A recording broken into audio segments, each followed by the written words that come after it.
Hello friends, welcome to my YouTube channel untold thing. मैं आपका ऋषि वर्मा आपके लिए आज एक और इंटरेस्टिंग वीडियो लेके आ चुका हूं जो कि इंडिया की मोस्ट हॉन्टेड प्लेस से रिलेटेड है और जिसका नाम है भानगढ़ फोर्ट। जी हाँ, जैसे कि आपने सुना होगा कि इंडिया की जब भी किसी मोस्ट हॉन्टेड प्लेस की बात हो रही हो तो सबसे पहले भानगढ़ के किले का नाम आता है। और भानगढ़ का किला बहुत सालों से ही वीरान पड़ा है और इवन ये गवर्नमेंट रिजर्व एरिया है, बट स्टिल यहाँ पर कोई भी गवर्नमेंट ऑफिस नहीं है। और इवन सरकार ने भी इस फोर्ट के बाहर नोटिस बोर्ड लगाया हुआ है जिसकी फ़ोटो मैं नीचे डाल दूंगा, जिसमें साफ साफ लिखा है कि कोई भी शाम को 6 बजे के बाद इस किले के अंदर नहीं रहेगा या फिर नहीं जाएगा।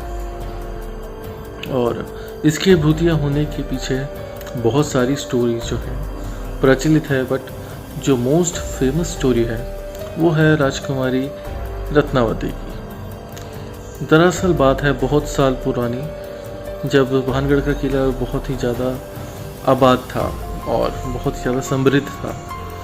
उस समय भानगढ़ के किले में एक राजकुमारी थी जिनका नाम था रत्नावती। वो बहुत ज़्यादा ही खूबसूरत थी और उनकी उम्र 18 साल की थी, बट इस उम्र में भी उनके पीछे बहुत सारे राजकुमारों के प्रपोजल आते रहते थे आए दिन उनके घर पे कि राजकुमारी रत्नावती से उनकी मैरिज हो जाए। और हर जगह उनकी खूबसूरती के चर्चे थे। बट एक दिन जब राजकुमारी रत्नावती अपने सखियों के साथ और अपनी सेविकाओं के साथ मार्केट गए थे, जो बाज़ार वहाँ के थे वहाँ गए थे, और वहाँ पर एक दुकान पर जाकर उन्होंने इत्र खरीदा। इत्र जैसे कि आजकल हम परफ्यूम बोलते हैं, उस टाइम इत्र थे, तो उन्होंने वो ख़रीदा। और वहीं पर ही दूर खड़ा हुआ एक अघोरी बाबा था, सिंधिया सेवड़ा नाम था जिसका।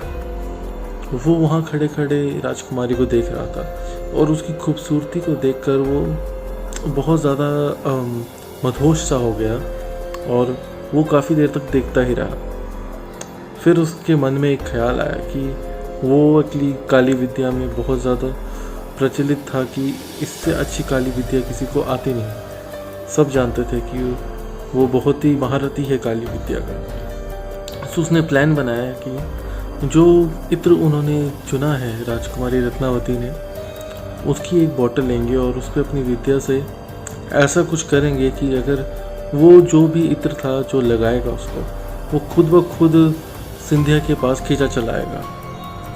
बट राजकुमारी ने उस इंसान को चुपके से बोतल निकालते हुए नहीं देखा और उस इंसान ने वहाँ पर जो भी तंत्र विद्या करनी थी वो कर वापस वो बोतल वहाँ रख दी। और जब राजकुमारी अपनी सहेलियों के साथ आगे बढ़ी तब कुछ दूर जाने के बाद जो उनकी सहेली थी उन्होंने बताया कि वो जो अघोरी बाबा था उसने इस बोतल पे कुछ किया है, अपनी तंत्र विद्या का इस्तेमाल किया है। ये सुनने के बाद राजकुमारी ने पास पड़े एक बहुत ही विशाल पत्थर पर वो परफ्यूम की बोतल या इत्र की बोतल फेंक मारी और सारा का सारा इत्र उस पत्थर पे लग गया।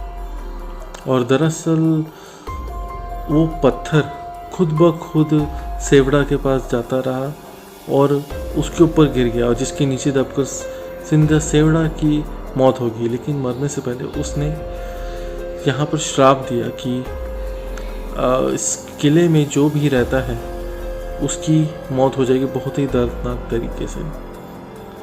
और कुछ ही समय बाद यहाँ पर एक बहुत ही भयंकर युद्ध हुआ जो कि एक पड़ोसी राज्य के साथ हुआ था। मैं नीचे नाम मेंशन कर दूंगा, अभी मेरे माइंड से जा रहा है। सो उसके साथ बहुत ही भीषण युद्ध हुआ जिसमें भानगढ़ बहुत ही बुरी तरीके से हार गया और दूसरे राज्य की सेना जो थी इस किले के अंदर भी घुस गई और जितने भी लोग थे, पुरुष महिला इवन बच्चे बुजुर्ग, सबको बेदर्दी से मार डाला। और तब से ये माना जाता है कि ये किला तब से श्रापित है। और जैसा कि सिंधिया ने कहा था कि तुम सब बहुत बेदर्दी से मारे जाओगे और तुम्हारी आत्मा कभी इस किले से बाहर नहीं जा पाई। ऐसा मान जाता है कि आज भी इन सब मासूमों की आत्माएं आज भी उस किले में रहती हैं।